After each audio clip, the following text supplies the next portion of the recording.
Germaine Jenkins has been the CEO of Fresh Future Farms for many years now. In this edition of Quintin's Close-Ups, I sit down one-on-one with her. And be sure to download the free Quintin's Close-Ups app in your Apple or Google Play stores. And listen to this interview later on iHeartRadio. Germaine Jenkins. Quintin. It is so good to meet you. You too. I appreciate this greatly. Well, everyone that knows you around town as an icon. Oh my gosh. Obviously, you were the CEO and the Farm and Market Director for Fresh Farm, Future Farm, that is, in North Charleston. Yes. And I went on your website just from last night, and it was very interesting to me.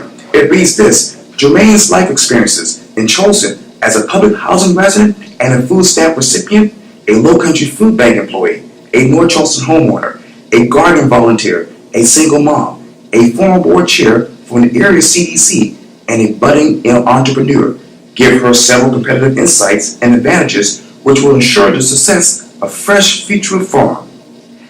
What are those insights and what are those advantages right now when it comes to the Fresh Future Farm?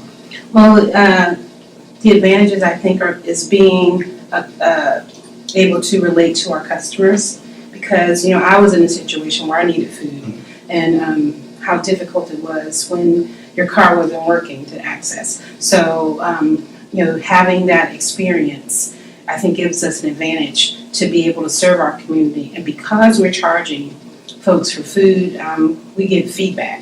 So if I sell you an orange that's not sweet, I'm gonna hear about it, which is great, because we want to provide the best quality produce for our customers.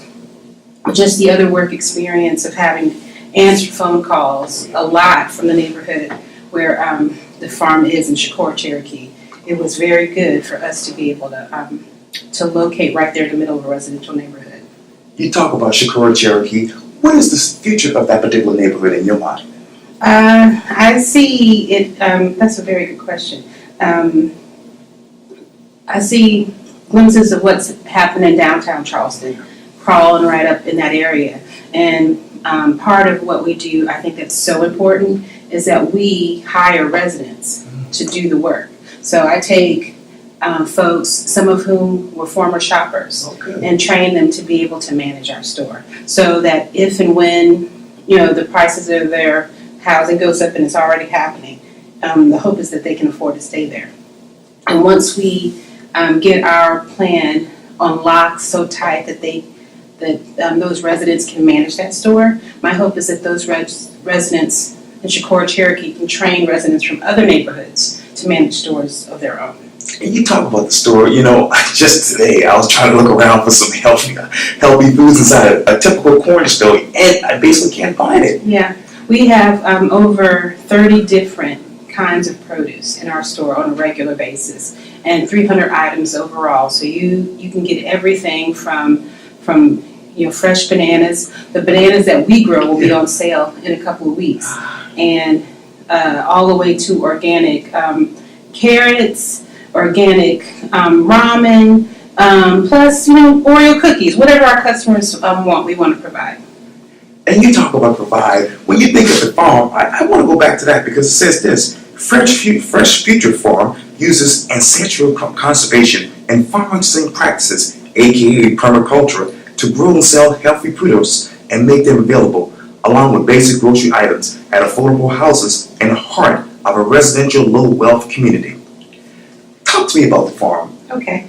Well, the farm is an offshoot of what we did. Like when we left, my kids and I and my husband left public highway right over by Sanders Clyde. Wow. We moved into a house, and the house had a lawn, and my husband and I had always lived in apartments, and lawn maintenance wasn't something that we did. Right. So soon after moving, I got into a master gardener class through the food bank, and we had dug up our yard and essentially turned it into a homestead where we grew produce. I learned how to raise chickens on the internet, and did so in a way where I was using like wood chips, food scraps from our kitchen to be able to grow soil and grow food. And those are the same practice that we use on a larger scale at Fresh Future Farm. So there's no chemicals that you have to worry about in our products. And because of just the natural amending of the soil that contributes to the flavor. So a lot of people are very impressed with how good our food tastes. Which food describes you? Which food describes me?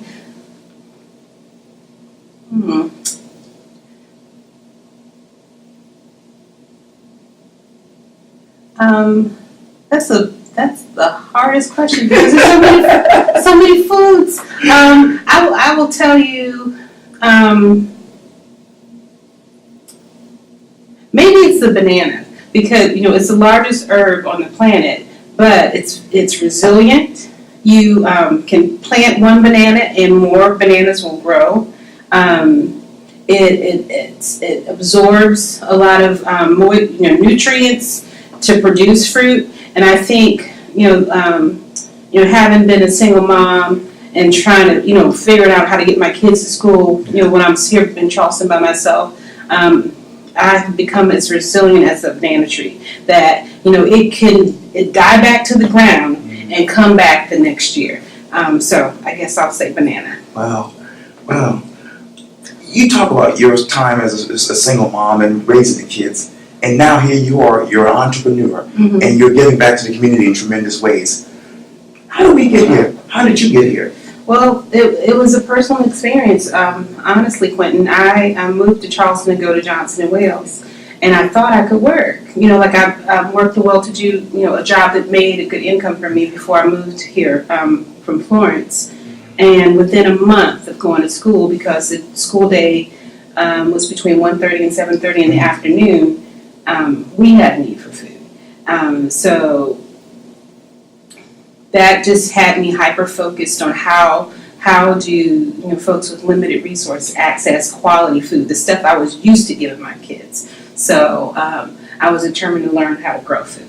And the exciting thing is now, some 11 years later, after living in public housing, my children, one is our special projects manager and the other is our farm manager. So they have learned enough, just through volunteering unwillingly. You got to come to this space and help me get it together. Yes. But they now have marketable, transferable skills. That I hope that they use for their own entrepreneurship endeavors someday.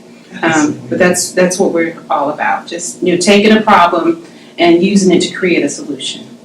You talk about problems. Obviously, in certain parts of North Charleston there is a food desert. Right. When you think of that, where are you emotionally?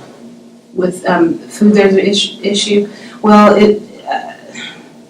I'm a very empathetic person, and I don't want anybody to suffer. And you can trace a lot of issues like food-related illnesses around the lack of access to food. Matter of fact, your zip code these days will determine your life expectancy. So Chicora-Cherokee is one of 11 food deserts in North Charleston. And my hope is that we are actively seeking support to create a plan that other communities can use to do what we're doing. And avoid some of the mistakes that we had learning on the job. We want to develop a blueprint that other communities can use to support themselves with food and with job creation. And I want to be that construction manager. What is that blueprint? It has a lot to do with being able to get resources that other people would discard. We use wood chips to build the soil from the top down. That would tree services have to pay to send that stuff to the dump. We build compost with food scraps. Our chickens eat what we don't sell in the store and create eggs. So we try to reuse as much stuff as possible, and that's how you lower the costs in trying to solve the food access issue. And I know that we're taking this interview here right around 8:30 in the morning. What is a typical day for Germaine Jenkins? A typical day for me is, picking up food to outside of what we grow. to stock our shelves in our store, answering emails, working on grants, doing interviews like this one here today, and just kind of like I teach. I do so many things over the course of the day. It's all in an effort to promote the fact that growing good quality, healthy food is a lot simpler than we think it is, and my hope is also just to create more awareness within the surrounding community so more people access what we grow, but also working with folks to build up my nonprofit executive skills, right, and fine tune our budgeting so that we can do more with what we have right now.